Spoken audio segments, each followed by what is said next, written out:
In the heart of an old European town where cobbled streets wound through ivy-covered buildings, there lived an elderly clockmaker named Mr. Ellery.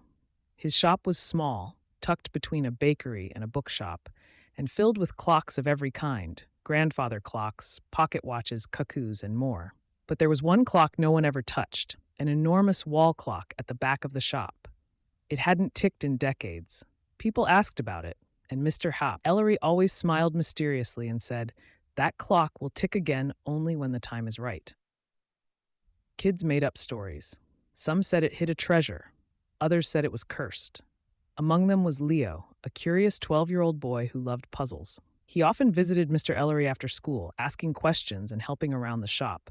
Mr. Ellery taught him how to fix watches and polish gears, but never led him near the big clock. One rainy evening, as thunder rumbled and the town was hushed by the storm, Leo arrived at the shop. But Mr. Ellery wasn't there. The lights were on, the door was unlocked, but the old man was nowhere to be found. Leo waited. Minutes passed. Then something strange happened. The enormous wall clock ticked. Just once. Tick. Leo froze. It hadn't made a sound in all the years he'd known it. Drawn by curiosity, he approached the clock. Behind it, half hidden by shadows, he noticed a small panel, previously sealed, now slightly open. Inside was a key, and a note in Mr. Ellery's handwriting. "To Leo, if I'm not here, the time has come. Trust your heart."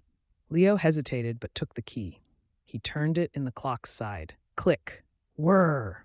The clock began to move. Not just tick, but the hands spun rapidly backward, gears turning wildly. The floor shook gently. Then, with a flash of light, the shop disappeared. Leo found himself standing in the same town, but it was the past. Horses, not cars. Gas lamps, not electric lights. And right in front of him was a much younger Mr. Ellery, looking just like the photos in the shop. Leo realized the truth.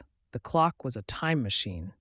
Mr. Ellery had built it long ago, but had never used it for selfish reasons. Instead, he waited for someone worthy, someone who wouldn't chase treasure or fame, but who had a good heart and curiosity enough to discover the secret. Leo spent one day in the past with young Mr. Ellery, who explained everything. "You were chosen because you care. Not just about the mystery, but about people," Ellery said. "It's your time now." When Leo returned to the present, Mr. Ellery was gone. A letter on the counter read, "The clock is yours now. Guard it well." From then on, Leo became the new clockmaker. He fixed watches, mended gears, and helped people, just like